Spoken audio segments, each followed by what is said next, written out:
पनि पीडितले रकम जम्मा गरेको देखिन्छ। त्यसकारण पनि यो ठगी प्रकरणमा सापकोटा परिवारै मुछिएको देखिन्छ। रिपोर्ट प्रसारण भएपछि अर्जुन सापकोटाले भने आफ्नो छवि धुमिल्याउने प्रयास भएको भन्दै सिधा कुराप्रति आपत्ति जनाएका छन्। उनले आफू कन्सल्टेन्सीको ब्रान्ड एम्बेसडरको भूमिकामा मात्रै रहेको दावी गरेका छन्। उनले जानुकालाई सबै कारोबार मिलाउन समेत आग्रह गरेका छन्। दाईसँग मिलेर कन्सल्टेन्सी पनि खोल्यो। मलाई चाहिँ एउटा ब्रान्ड इन्भेस्टरमा दाई तपाईँलाई चिन्छन्, समाजमा तपाईँलाई सबै चिन्ने भएपछि हामीले अरू कोलाई खोज्नु भनेर मलाई ब्रान्ड एम्बेसडरको रूपमा उहाँले चाहिँ राख्नुभयो र मलाई केही तपाईँलाई प्रत्येक महिनामा यति यति पैसा हालिदिन्छु भनेर एउटा सम्झौता गर्नुभयो र मैले आजको दिनसम्म 1 रुपियाँ हाल्नु भएको पनि छैन र कति कुराहरू आएको छ। मैले अहिले सबै फाइल ल्याएर पनि आएको छु, सरलाई मैले सबै बुझाउँछु भने म कुनै पनि फिल्डमा यो उसमा चाहिँ म दोषी छैन। दाईको खातामा जसले पैसा हालिदिनु भयो अनि उहाँहरूलाई हामीले रिटर्न गर्नै पर्छ। तर फेरि त्यो पैसा कता गयो भन्दाखेरि जसको जति जति पैसा आयो त्यति नै पैसा अमुक व्यक्तिमा एउटा खातामा सबैको भाउचरसहित डेटसहित ब्याङ्कको खाता नम्बर तपाईँको ब्याङ्क सबैको मैले प्रुफ लिएर आएको छु। कुनै पनि 1 रुपियाँ पनि हामीले अपचलन गरेको छैन। अहिलेसम्म हामी कहिले पनि दोषी बनेका छैनौँ, कुनै पनि चिजमा हामी जोडिएका छैनौँ। आज फर्स्ट टाइम यसरी जोड्दाखेरि हामी गलत छैनौँ भनेर मैले प्रमाणित गर्नको लागि न्युज 24 को अफिसमै आएको छु। दाईको खातामा जसले पैसा हालिदिनु भयो अनि उहाँहरूलाई हामीले रिटर्न गर्नै पर्छ। तर फेरि त्यो पैसा कता गयो भन्दाखेरि जसको जति जति पैसा आयो त्यति नै पैसा अमुक व्यक्तिमा एउटा खातामा सबैको भाउचरसहित डेटसहित ब्याङ्कको खाता नम्बर तपाईँको ब्याङ्क सबैको मैले प्रुफ लिएर आएको छु।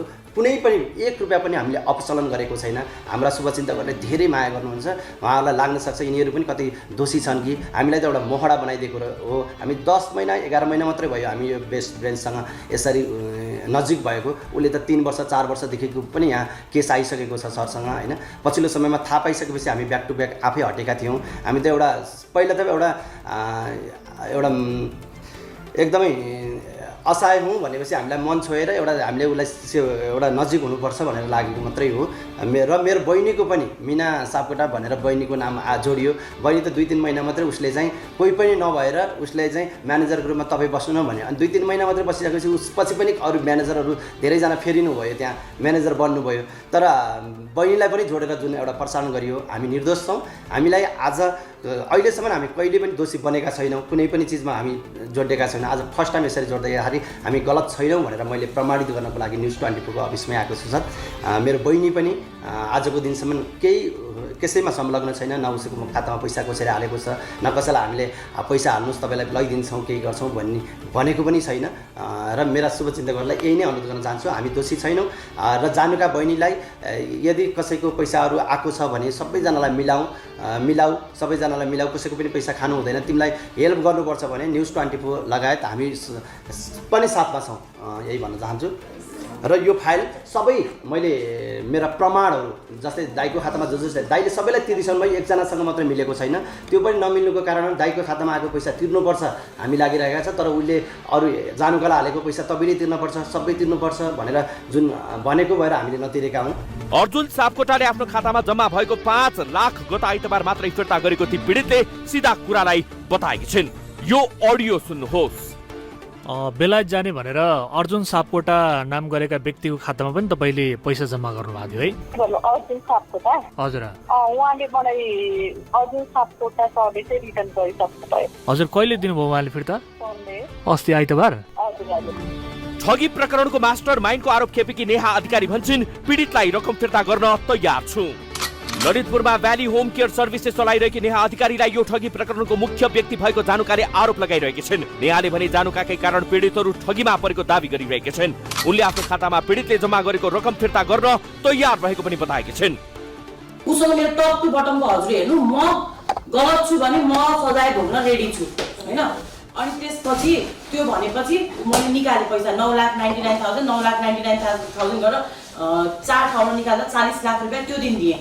भोलिपल्ट फेरि उसले मलाई दिदी प्लिज मलाई फेरि म्यानेज गरिदिनु न भन्यो, फेरि पैसा निकालेर म्यानेज गरिदिनु भन्यो। अनि बकाइदा यो पनि भने कि दिदी म एउटा पाउन्डको फोटो तपाईँलाई पठाउँछु होइन, त्यो पाउन्डको फोटो तपाईँ पनि त्यहाँ पठाइदिनुहोस् र मेरो बोयफ्रेन्ड लिन आइरहेछ भनेर नभनिदिनुहोस् त्यहाँ होइन। अनि मैले त्यो अर्को दिन पनि 40 लाख रुपियाँ निकालेर दिएँ। सक्यो, मैले त्यो सबै सकेँ, उसको मेरो हिसाब क्लियर भयो होइन। त्यसपछि म आफ्नो आनन्द आफ्नो लाइफमा बिजी भएँ। अचानक 5 महिना 6 महिनापछि त उसले मलाई मेसेज गर्यो होइन मेसेज पनि छ क्या मलाई जानुका हेर न मलाई वैदेशिकबाट मेसेज आयो भन्दाखेरि दिदी my uncle will sort out that message छ कि sir my uncle will handle it होइन। पीडितहरूले जानुकाका काका अर्जुन ढुङ्गाना पनि यस ठगी धन्दामा मिलेको आरोप लगाइरहेका छन्। अर्जुन ढुङ्गानाले आफूहरूलाई धम्की आएकोदेखि पैसा फिर्ता गर्ने आश्वासन देखाएर मुद्दा मामिला गर्न रोकावट गर्ने काम गरेको समेत पीडितहरूले आरोप लगाएका छन्। सोमबार अर्जुनलाई पनि हामीले कार्यालयमा बोलाएका थियौं। अर्जुनसँगै ठगी प्रकरणको मास्टर माइन्डको आरोप खेपिरहेकी नेहा अधिकारी कर्मेश सापकोटा र पीडितहरू बीच भइरहेको छलफलका क्रममा एकअर्का बीच निकै बेर आरोप प्रत्यारोप चल्यो। झण्डै कुट्टाकुट हुने अवस्थामा छलफल परिणत हुन पुग्यो। यो हेर्नुहोस्।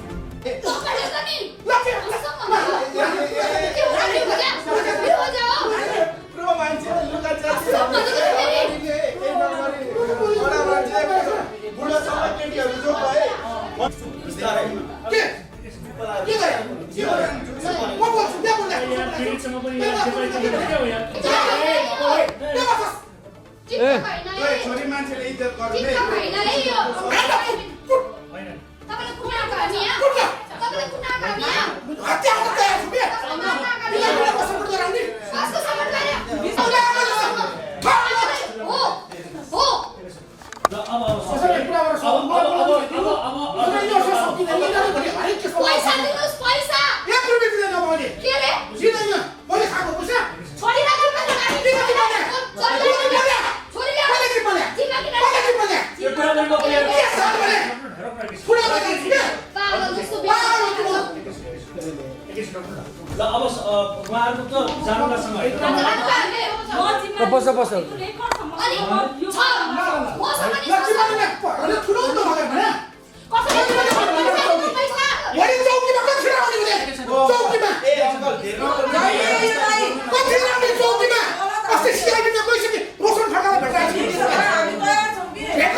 जानुका ठग नै भएको काकाको पनि स्वीकारोक्ति। गिरोहमा 21 जना संलग्न रहेको दावी।